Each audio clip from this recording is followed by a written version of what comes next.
Thank you very much, Simeon, for your time.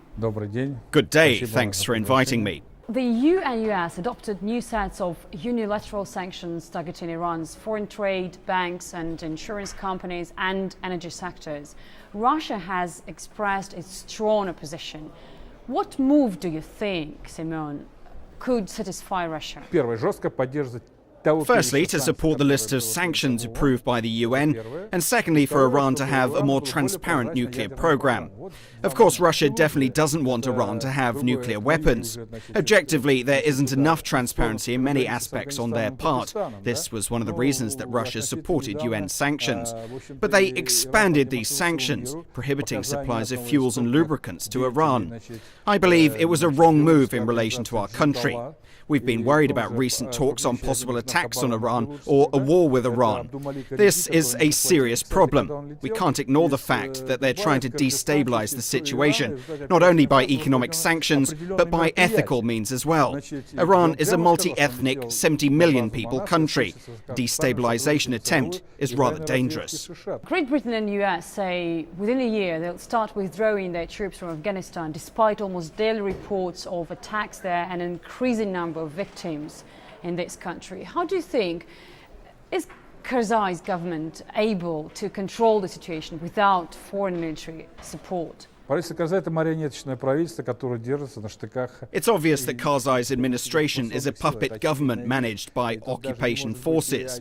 This administration is corrupted and isn't supported by the local population. As for the withdrawal, 2 dates were set, July 2011 and the end of 2014. Initially, those dates were determined after President Obama's so-called Afghan strategic policy was announced. It included several points, such as increasing the presence of US armed forces and their allies, such as the UK, in Afghanistan, implementing programs for winning members of Taliban over to their side, and building up Afghan forces. We see today, however, that these programs aren't working. The Taliban movement has been seizing more control over the territory. Afghan armed forces remain inefficient. American and allied forces keep losing more people. So we wonder whether this policy would result in stabilizing the situation at all. How does the situation in Afghanistan affect stability in the whole region in Central Asia? There are two factors which strongly affect the situation in the region: drug trafficking and terrorism. A number of politicians in the West and in Russia also have, until recently, seriously believed that the presence of the US and allied troops in Afghanistan is good, including for Russia, because the United States and their allies are fighting drug trafficking and terrorism. I always prefer giving concrete facts. In October 2009, the United Nations states in a very professional and comprehensive report absolutely clearly that at the time US troops went to Afghanistan, no drugs were cultivated in the Taliban-controlled areas. An absolute record in this respect, 8,200 tons, was set in 2007, after the US troops had arrived in Afghanistan. No comment here. Second, in that report, Mr. Costa, the Deputy Special Representative of the United Nations Secretary-General, who's also the head of the UN Office on Drugs and Crime, said the drugs were not the biggest problem. Can you imagine it, given the fact that 30 or 40,000 Russians were annually dying of drug abuse? I think that today these figures are much higher. Europe also has a high death toll from drugs. Terrorism. Well, before the US troops came to Afghanistan, we had absolutely no trustworthy information about the Taliban participation in raids in the territories of Central Asian states, near Kyrgyzstan in 1999 and in Uzbekistan in 2000. On the contrary, we know that those militants infiltrated from the territory of Tajikistan to where they'd come from northern Afghanistan, which at that time was being controlled by the Northern Alliance, a US ally against the Taliban regime. In July, Kyrgyzstan, another Central Asian country, was hit by massive ethnic clashes with hundreds dead. Is there any danger that we could see a repeat? You know, back in April, I warned about this kind of scenario for southern Kyrgyzstan. First of all, the situation in southern Kyrgyzstan had been intensively destabilized. Second, inter-ethnic tensions are also high in that region. The southern regions of Kyrgyzstan are open to that part of Tajikistan, which borders on Afghanistan, and that border is also open. So those who want to stage provocations and heat up the situation can easily attract militants of all hues.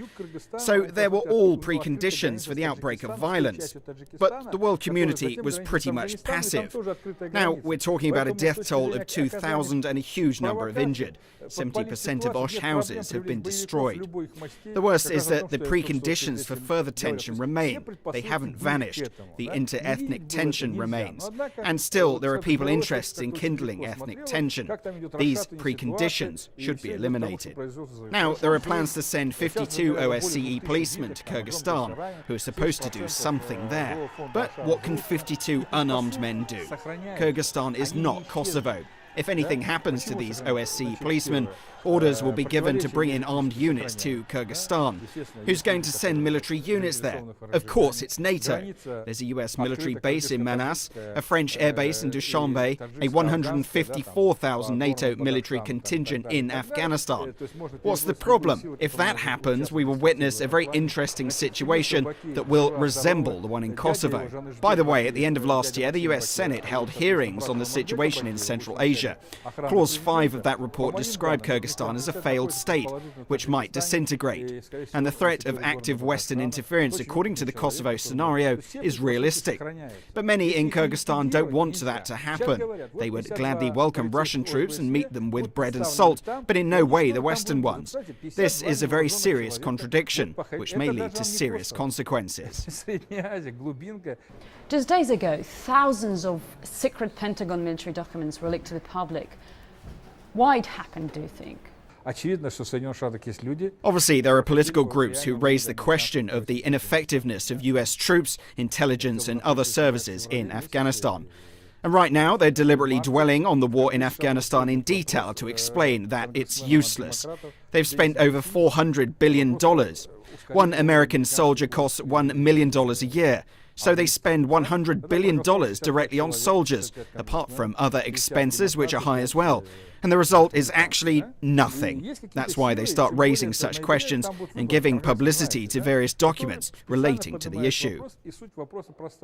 It reveals that probably the US Secret Services know Osama bin Laden's whereabouts. If so, why hasn't he been captured or killed? Who is bin Laden?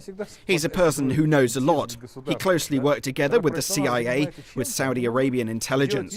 He was acquainted with the head of Saudi Arabian intelligence, etc.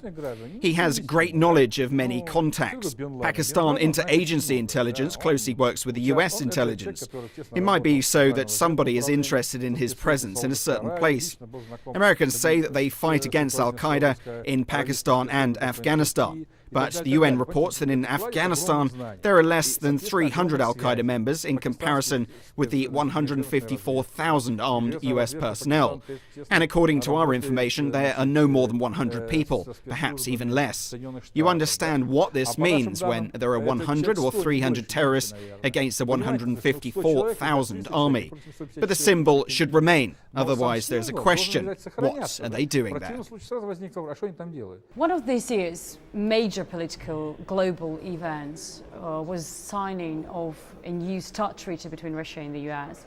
How do you think, how will ratification go both here in Moscow, in State Duma and American Senate? For our part, there have been hearings in the State Duma and the Foreign Affairs Committee. The United Russia and the Fair Russia parties support the treaty.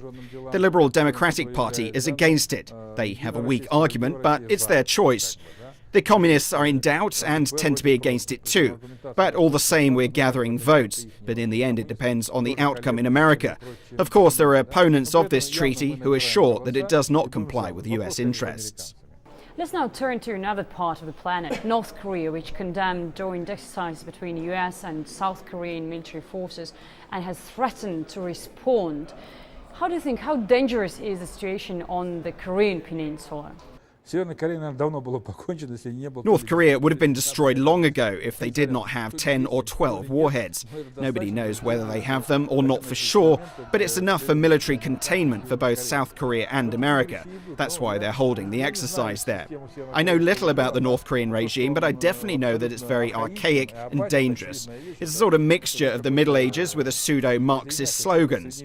This regime is dangerous for the entire world. In my opinion, that's the regime we should take all all kinds of sanctions against. And it's dangerous to threaten them with weapons because we cannot predict their reaction. And they also have a several million strong army, which can cross the border. And this may lead to any number of consequences. It's an empire monarchy power which could collapse at any moment. The world economy is slowly recovering, and mostly due to the economic growth in Asia, and especially in China. How big do you think is Beijing's role in global politics today? China is said to be the locomotive of the world economy. This is why there are a lot of things that depend on China. We should give the Chinese credit for having created, over the last few decades, a powerful economy that, in addition to everything else, is just around the corner from where we are. Politically, I think the Chinese are aimed at strengthening their economic might. They're pursuing a very aggressive economic policy everywhere. Central Asia, Africa, and God knows where else, even in Afghanistan. It's a case of expansion directed at grabbing raw material resources. China is building up its power base, its army too. Presumably they have 100 nuclear warheads, more than we believe they had. It's a powerful army. Prospectively, it's a very dangerous expansion-prone state. All of this is pointing to a possibility that sooner or later they're going to embark on a policy of active expansion.